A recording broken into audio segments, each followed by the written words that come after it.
internautes. Bonjour à tout le monde. Bienvenue. Les informations. Le retrait des fournitures s'est très bien passé. On a eu un peu plus quand même de commandes que l'année passée. À part les algues marines qu'on n'a pas trouvées en poudre, donc du coup on a annulé. Je me suis renseigné ailleurs, mais j'attends une réponse, parce qu'il y a un magasin à Étampuis où ils vendent même les granulés moins cher que nous on les vendait. Je ne sais pas comment ils font, c'est une autre marque, hein. Mais pour le même... mais c'est aussi les petites granulés. Et je sais que dans le temps ils avaient aussi des poudres. J'ai demandé si jamais ils pourraient encore en avoir et combien que ça devrait coûter. Enfin, c'est quand même pas beaucoup la différence de prix, hein, mais bon, ils étaient un petit peu moins chers que nous. Alors, tout le monde est venu sauf une personne, mais bon, c'est certainement un oubli, ça s'est arrangé. Ça a été. Réunion de fleurs. Le 18 novembre, c'est l'horaire d'hiver. Donc, 17h30 à 19h, au lieu de 18h à 19h30. Bon, 17h30, ça c'est plus ou moins toujours juste. 19h, ça c'est parfois débordé. Un peu plus. Ça dépend si on est Babel ou pas. Le 16 décembre, il y aura la petite fête de Noël pour ceux qui viennent habituellement au cours de fleurs, donc avec une auberge espagnole. Là, je fais un peu appel. Bon, il y a quelques personnes ici, pas beaucoup qui viennent d'habitude. S'il y a des gens qui ont une créativité, éventuellement, ils peuvent toujours venir en parler et voir ce qu'on peut faire, même si c'est pour décorer la table ou quoi que ce soit. On est ouvert aux autres pour éventuellement aider à organiser ou faire quelque chose en plus, ou on verra. Les livres reviennent tout doucement, quand même. Ben, quelques livres sont revenus, ils étaient partis depuis très longtemps. C'est bien que ça continue, ce serait bien. Et surtout les livres fort intéressants qui ne sont jamais revenus. S'ils pourraient quand même un jour réapparaître, on serait content. La commande de nouvelles graines est en train de se faire. Donc voilà, maintenant il faudra attendre que ça arrive.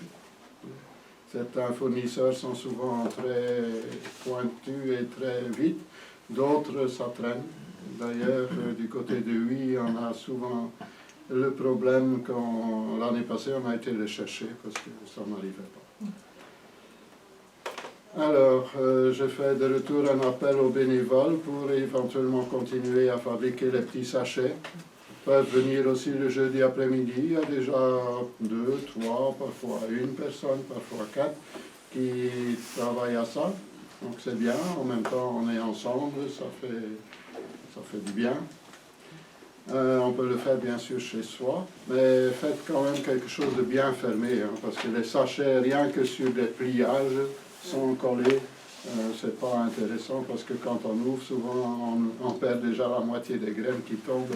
C'est pas pratique.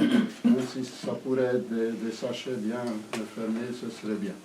Les mises en sachet, je vous rappelle que ça sera, on vous dira exactement quand, mais certainement janvier, février, peut-être mars, on verra comment ça se passe, combien de personnes qui viennent, etc. Je ne sais pas, je vais proposer de faire ça plutôt ici, pour éviter d'utiliser le gaz, parce que bon, quand on a vu ce que le fournisseur il demandait comme acompte, le premier ajustement on a accepté, le deuxième on n'a pas accepté. On a dit on va mettre de l'argent de côté et on verra. S'il faudra rajouter, on rajoutera. Mais bon, si on peut éventuellement éviter, parce que là c'est une période qu'on utilise beaucoup le gaz, si on peut éventuellement travailler avec le feu au bois, ce serait quand même financièrement plus intéressant pour nous. Alors aujourd'hui, je vais surtout, je ne sais pas s'il y a des gens qui ont des choses à communiquer éventuellement. Non. Donc aujourd'hui, je parlerai surtout des arbres fruitiers, pommiers et poiriers. Parce que ici, pour l'instant, les semis, on peut encore essayer, tenter l'une ou l'autre chose dans la serre. mais ça vient quand même la fin avant le début. Donc pour l'instant, ça s'est fort diminué. Maintenant, c'est les récoltes éventuellement encore. Donc les fruits, s'il y en a encore dehors, il faut les cueillir maintenant.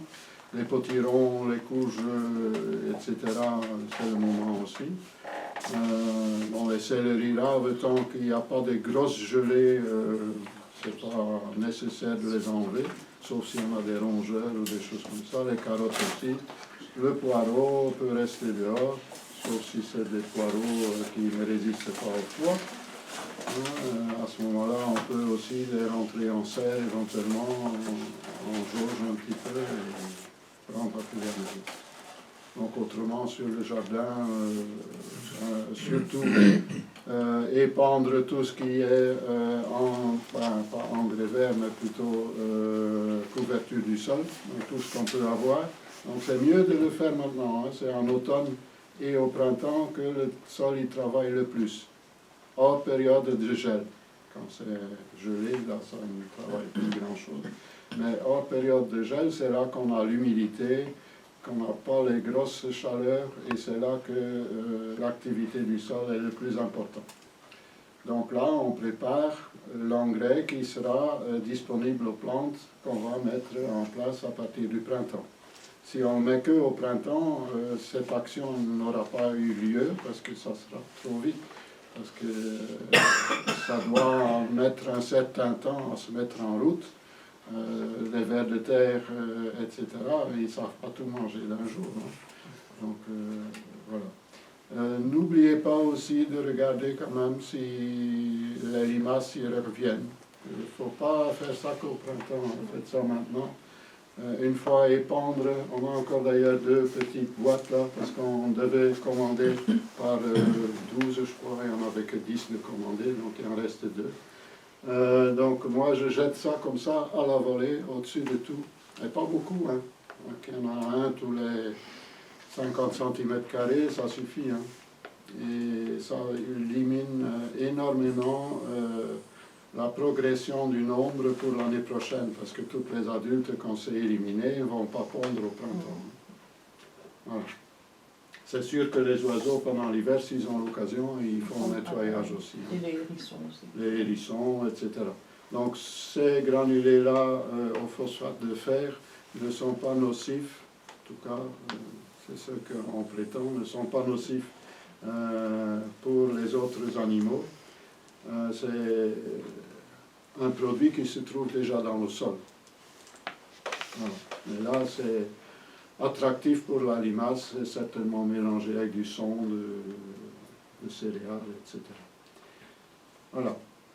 Donc les arbres fruitiers. Pourquoi mettre des arbres fruitiers? La première réponse, ça sera pour avoir des bons fruits de qualité, sans pesticides, etc. et à bon compte. Bon, c'est vrai que l'investissement d'un petit arbre, maintenant, ça doit certainement tourner autour de 10 €, peut-être un peu plus, parce que tout augmente.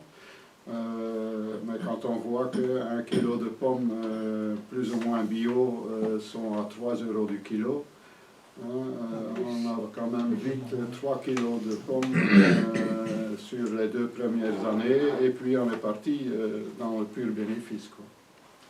La beauté du jardin, parce qu'un jardin monotone c'est joli, mais un jardin avec des choses un peu plus haut, un peu plus bas, je trouve que c'est bien.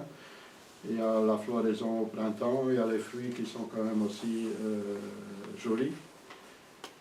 La diversité, bien sûr, au jardin et dans l'assiette. Donner un peu de mi-ombre, ça devient aussi important.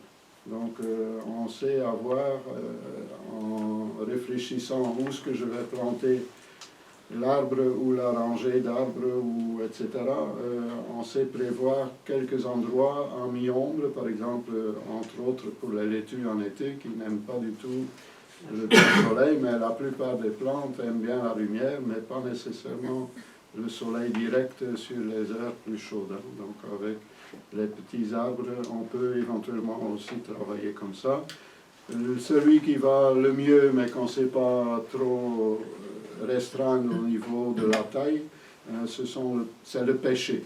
parce que le péché filtre la lumière, mais ne donne pas une ombre complète, quoi. Tandis que dans les hautes tiges et tout ça, ça je vais en revenir après, ça peut parfois être trop pour les pommiers, les poiriers, ça peut devenir trop ombragé, prendre trop de la lumière. Voilà. Comment choisir les variétés et où les trouver? Donc, comment choisir? En principe, c'est d'abord vis-à-vis du goût. C'est pas toujours facile de savoir à quel goût que ça va être. Donc, on doit se référer un petit peu sur les pépiniéristes ou bien sur Internet et voir un petit peu ce qui peut correspondre. Et dans les anciennes variétés, il y a beaucoup de choses à trouver à la pépinière au Mont-Kemmel. Donc, mais la pépinière ferme définitivement à partir du mois d'avril. Mais sur le site, et là c'est intéressant, sur le site il faudra chercher. Hein. Donc vous tapez, il y a l'adresse qui est là, il faudra taper en néerlandais le nom, Boomkwekerij de Lende, et pas demander à traduire. Parce qu'après, quand j'ai essayé hier pour être sûr, parce que régulièrement je vais là-dessus, quand on tape tout de suite pour faire traduire, on n'arrive plus à avoir le catalogue. Donc si on l'a en néerlandais, en haut, logiquement, c'est marqué néerlandais, français. À ce moment-là, vous cliquez là sur français. Il faut peut-être d'abord mettre catalogue, etc. Et à ce moment-là, vous avez beaucoup d'indications et je crois qu'il y a 77 variétés de pommes. Et il y a pas mal de variétés de poires, et surtout des anciennes variétés qui ont été mises au point à Gembloux et ici à Villeneuve d'Ascq. Voilà, là il y a beaucoup de choses intéressantes à trouver, et on a aussi une idée du goût, de la taille de la pomme, de la précocité, parce que lui il marque par mois que les pommes soient à manger. Donc on a beaucoup de données. Si c'est haute tige, basse tige, sur quoi que c'est greffé, est marqué aussi. C'est ça souvent qui est difficile à trouver quand on va surtout dans les jardineries. Bien sûr, dans les jardineries, on va en trouver aussi. Sinon, il faut se rabattre peut-être à l'Édin. Il y a quand même encore des pépiniéristes à l'Édin. En Anguien, il y en a un aussi, qui est assez réputé. Sinon, c'est les grandes surfaces. Mais je dis là, on a certainement la variété, mais pas nécessairement sur quoi que c'est greffé. Alors, je dois encore voir avec les croqueurs de pommes, on va certainement essayer d'organiser le retour en cours de greffe au mois de mars l'année prochaine. Mais ça, je ne suis pas encore sûr. Il faudra que je les contacte pour qu'ils aient des porte-greffes. Voilà. Donc, pour lequel choisir, c'est surtout le goût, mais deuxième chose aussi importante, c'est la résistance aux maladies. Et là aussi, sur le site que je vous ai dit, il donne une indication sur résistant à telle maladie ou résistant fortement ou peu résistant parfois aussi à telle ou telle chose. Donc ça c'est important. Si vous allez chez quelqu'un qui est spécialisé, qui s'y connaît, par exemple certainement à l'Édin et en Bien, vous pouvez oralement demander toutes ces choses-là. Mais pour la plupart, il faut peut-être aller en dehors de la période déjà. Et là, ils ont du temps à se consacrer à vous. Quand vous allez maintenant, que c'est le rush, parce que tout le monde y vient chercher ses commandes, parce qu'eux, ils doivent d'abord les déterrer, les préparer, etc. Ça ne se fait pas sur un claquement de doigts, on n'est pas tout seul à en avoir besoin, donc voilà, il faut aussi prendre un peu à l'avance. Pourquoi je parle de ça maintenant? Parce que c'est le moment, le meilleur moment, c'est le mois de novembre pour planter un arbre, en tout cas en racine nue. Hein, donc le mois de novembre, c'est le meilleur moment. Décembre, c'est encore très bon, surtout que pour l'instant, on n'a plus de grandes gelées. On ne plante bien sûr pas pendant que le sol est gelé, ça c'est logique, de toute façon on ne saurait pas faire le trou. Voilà, donc c'est maintenant le meilleur moment, jusque fin mars. Mais le plus qu'on retarde, le moins que c'est bien, quoi. Si on les plante maintenant, ils vont déjà faire des petites radicelles avant les plus grands froids. Les plus grands froids par ici, c'est souvent janvier, février. Parfois c'est février même. Donc voilà, ils ont le temps déjà de reprendre un petit peu de force et de s'installer. Alors, la forme de l'arbre maintenant. Les hautes tiges, il y a des demi-tiges, il y a des basses tiges. Bon, une haute tige, ça vient très grand. Le tronc est souvent à 2,20 m, voire 2,40 m de haut. Et c'est un arbre qu'on ne va pas tailler, parce que c'est un arbre qui doit avoir des branches très longues qui vont s'affaisser. Et à cause que les branches, à cause de leur poids, ils s'affaissent, il se met à fruit parce que la sève circule moins bien. Donc il se sent un petit peu en insécurité de survie. C'est ça les fruitiers souvent. C'est parce qu'ils se sentent un peu en insécurité de survie qu'ils se mettent à fruit pour se reproduire. Donc c'est ça qu'il faut comprendre. Donc si on taille les hautes tiges, même les mi-tiges parce que c'est la même chose, sauf que là le tronc est un peu moins haut, 1,80 m souvent, au lieu de 2,20 m, 2,40 m. Mais ce qui pousse au-dessus, ça sera aussi grand. Donc à part que ça commence un tout petit peu plus bas. Mais ça fait 20 cm ou 40 cm, c'est rien du tout. Et il faut savoir que ça se plante au moins à 8 mètres, voire 10 mètres de distance dans tous les sens. Donc il faut déjà un terrain qui est adapté à ça. Et comme je disais, un autre tige en pommier poirier, au milieu du jardin, il va prendre énormément de lumière. Ses racines sont aussi beaucoup plus importantes. En principe, la plupart des plantes ont autant au-dessus du sol qu'en dessous du sol. Donc si vous voyez un grand pommier énorme, ben, il faut savoir qu'il y a autant de racines qui vont pomper tout ce qui se trouve, surtout l'eau aussi, pour les autres plantes qu'on va éventuellement y planter.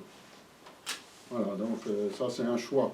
Bon, pourquoi 1,80 m ou 2,40 m? Ben, ça c'est surtout quand on a des moutons, des vaches. Pour les moutons, on peut peut-être garder 1,80 m. Pour les vaches, on va peut-être mettre 2,40 m s'ils doivent passer en dessous. Voilà. Ça c'est plus pour faire des vergers, alors pâturer éventuellement, vraiment quand on a un très grand terrain. L'inconvénient c'est aussi qu'on a beaucoup de fruits, ça c'est peut-être pas un inconvénient, mais c'est tout de la même sorte. Donc ils sont tous mûrs à peu près en même temps.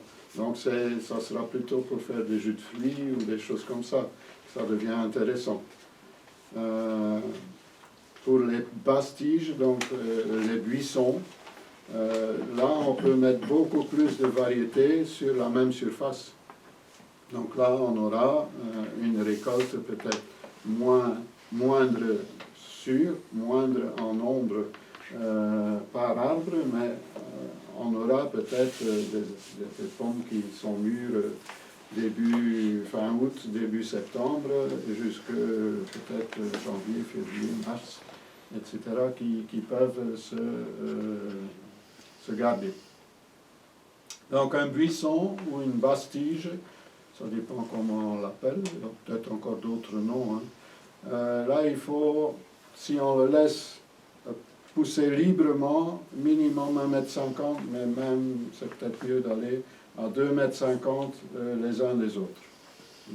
Mais maintenant, les basses tiges, il vaut mieux les tailler parce que là, ils vont quand même devenir importants aussi si on ne taille pas. Donc là, c'est un petit peu le contraire. Pourquoi c'est le contraire?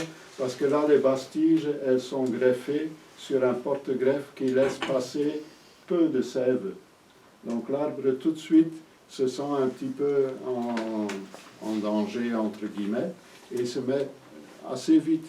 Souvent, l'année d'après, on a déjà une paire de pommes. Les poires, il faut souvent 2 ans avant d'avoir les premières. Donc ils se mettent beaucoup plus vite à fruit.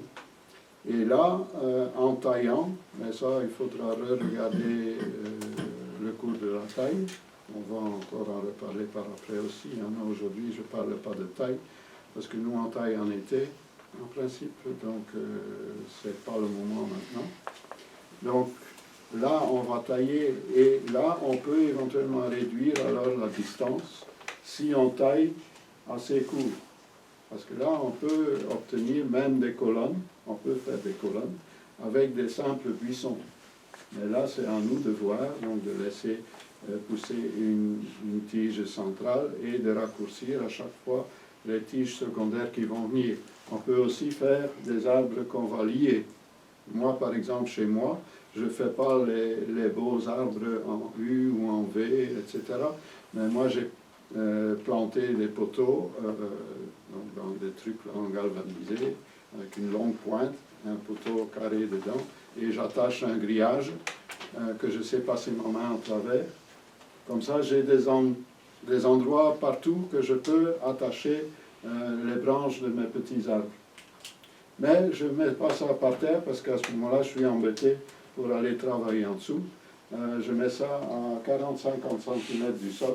Comme ça, je sais facilement passer en dessous pour éventuellement enlever les indésirables ou pour planter des salades, du persil.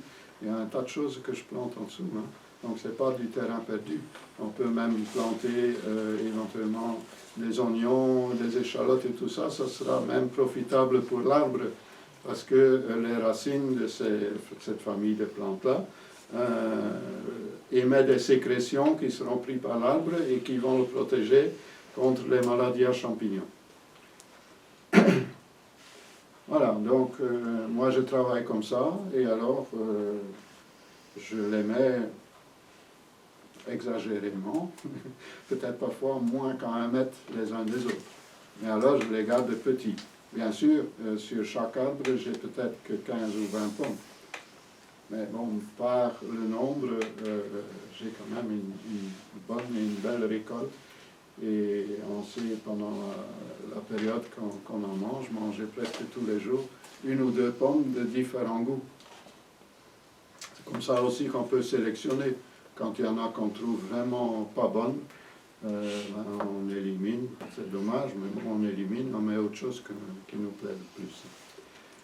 Savoir aussi, si vous plantez un arbre, ou est-ce qu'il y en a eu un autre pendant 20 ans, par exemple, il y a eu un pommier pendant 20 ans. Les arbres, ils émettent par les racines des sécrétions qui les protègent contre l'invasion d'autres. Donc, et à la longue même, ils pourraient s'empoisonner. Pour certaines plantes, c'est encore beaucoup plus vrai, hein, qui s'empoisonnent elles-mêmes. Par exemple, les ciboulettes, hein, c'est pour ça qu'il faut régulièrement, une fois, les déplacer.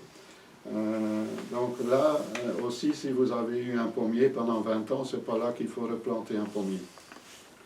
Déjà, le pommier aura puisé tout ce qu'il pouvait pour lui, dans ce que les pommiers ont besoin, et d'un autre côté, il a émis des sécrétions pour éliminer un peu les intrus pour lui. Donc, essayer soit alors de remplacer la terre, donc on fait un grand trou, on évacue. Bon, si on met que des bastiges, on n'a pas besoin, les bastiges s'ils ne viennent pas grands, les racines non plus ne se développent pas énormément. Donc il ne faut pas une excavatrice et un camion pour faire le trou.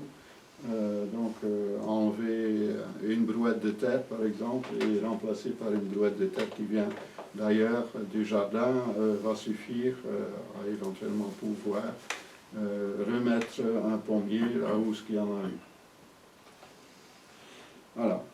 Donc les porte-greffes maintenant. Là on n'a pas toujours le contrôle. Si on va chez un pépiniériste spécialisé, lui il sait le dire sur quoi il a greffé. Un M9 par exemple, c'est ce avec quoi ici on fait souvent le cours de greffe. Ce sont des arbres de très petite taille. Donc ils se développent peu. Ce qui veut dire aussi qu'ils font peu de racines, donc ce qui veut dire aussi qu'il faudra les attacher. Sinon, ils vont soit pendre tout à fait de travers, et s'ils sont chargés de fruits avec un coup de vent, ils vont peut-être carrément culbuter. Donc il faudra soit un tuteur, soit le système que j'ai dit avec mon grillage, donc les attacher d'une ou d'autre façon pour qu'ils ne tombent pas. Le M26, c'est un arbre qui est un peu plus grand. Donc souvent le M9, on va plutôt faire une haie. Le M26, on va déjà plutôt faire un arbre individuel. Hein, donc tous les 2 mètres, 2 mètres 50. Et après, tu as le MM106, c'est un arbre encore plus grand, donc qui vient plus volumineux. Maintenant, il travaille un peu avec ses porte-greffes aussi, parce qu'il y a des variétés de pommes de poire qui, déjà d'office, ont tendance à pousser fort. Donc là, ils vont choisir un porte-greffe qui est plus faible, hein, pour que ça ne pousse pas de trop. Et un qui pousse chétivement normalement, ben, ils vont le mettre sur un porte-greffe un peu plus puissant pour qu'il quand même il obtient une taille suffisante. Ça c'est du travail de spécialiste, mais bon, si on a affaire à quelqu'un qui s'y connaît, il peut nous renseigner là-dessus. Est-ce qu'il faut, quand on va l'acheter, le tailler à l'achat? Donc, quand on l'achète à racine nue, quand c'est dans un pot, c'est encore différent. S'il a poussé dans le pot, si on ne l'a pas été mettre dans le pot par après. Donc, quand il est à racine nue, on voit que certaines racines sont abîmées. Et là, on va recouper une coupure nette juste avant l'endroit que c'est abîmé, pour éviter qu'il y ait une pourriture qui s'installe. Et que ça peut éventuellement engendrer une mauvaise reprise de l'arbre. S'il y a des racines vraiment démesurées, on peut aussi les raccourcir un petit peu. Ça fera qu'il va émettre plus vite des petites radicelles, de nouvelles petites racines pour s'implanter. On peut éventuellement aussi un peu tailler les branches disproportionnées. Hein, si on a 2 branches, une qui est énorme sur le côté, l'autre est plus petit, on va peut-être un peu raccourcir celle qui est trop grande. Mais moi je ne suis pas trop tendance à tailler beaucoup dès le départ. Je préfère que l'arbre prend son temps de s'implanter, de faire sa charpente et de voir un peu comment il va pousser, comment il a envie de pousser. Pour ne pas le forcer, c'est un peu comme nous, quand on est forcé de faire quelque chose, on ne fait pas bien. Je ne vais pas dire que l'arbre réfléchit de la même façon, mais c'est un petit peu ça quand même. Si jamais il y a des feuilles dessus, logiquement, si vous avez affaire à un professionnel sérieux, il les aura enlevées déjà. Mais si jamais il y a encore des feuilles sur les arbres, ou si vous voulez les déplanter de chez vous et mettre à un autre endroit, enlevez toutes les feuilles à la main, pour tirer toutes les feuilles. Pourquoi? Pour arrêter la transpiration. Donc le besoin que les racines pompent de l'eau pour l'arbre. Donc les branches ne vont pas s'assécher. Si vous laissez les feuilles dessus, les feuilles vont transpirer et ils vont prendre le restant de la sève, parce qu'il faudra un petit bout de temps quand même avant que l'arbre recommence vraiment à repuiser de l'eau et alimenter ses branches. Donc ça c'est très important et le plus vite possible. Même si c'est possible, avant de rentrer chez vous, vous tirez toutes les feuilles. Si vous ne voulez pas les jeter par terre, bon, pourquoi pas, tu les prends avec et ça fera un petit engrais de surface pour votre jardin. Voilà, ça c'est important. Et les 2 premières années, je trouve pas trop taillé, sauf une taille de formation. Si on veut maintenant faire plutôt une colonne, ben c'est sûr qu'on ne va pas laisser 2 branches. On va en choisir celle qui nous convient le mieux, celle qui est le mieux placée, la plus belle, etc. Garder celle-là et raccourcir fortement l'autre. Donc ça c'est un peu logique. Voilà, le transport maintenant. Bon, vous allez peut-être rire, mais nous on a connu ça ici, avec une 2 chevaux pour avoir 10 pommiers à haute tige, ça ne va pas pour rentrer à la maison. On a connu des choses comme ça. Hein. Ou dans le train, ce n'est pas évident non plus, parce qu'il y avait des gens qui venaient ici, qui venaient même des Ardennes ou de Bruxelles, en train, et qui devaient rentrer dans le train avec leur arbre. C'est gênant quand même. Donc prévoyez une locomotion quand même en venant. Vis-à-vis de la taille et du nombre d'arbres que vous avez besoin. Si vous devez les transporter maintenant hors du véhicule, donc à l'air libre, il faut absolument protéger les racines. Parce que là, ils vont vraiment prendre un coup de dessèchement, parce que vous allez rouler, si c'est sur l'autoroute, à 120 à l'heure.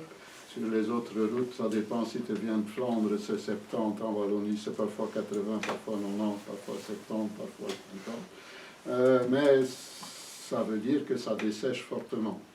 Hein. Donc un bon plastique qu'on sait bien attacher. Et faire attention aussi de ne pas abîmer les troncs et les branches en attachant. Bien les attacher bien sûr. On ne les perd pas le long de la route aussi. Hein. Ça peut être très dangereux.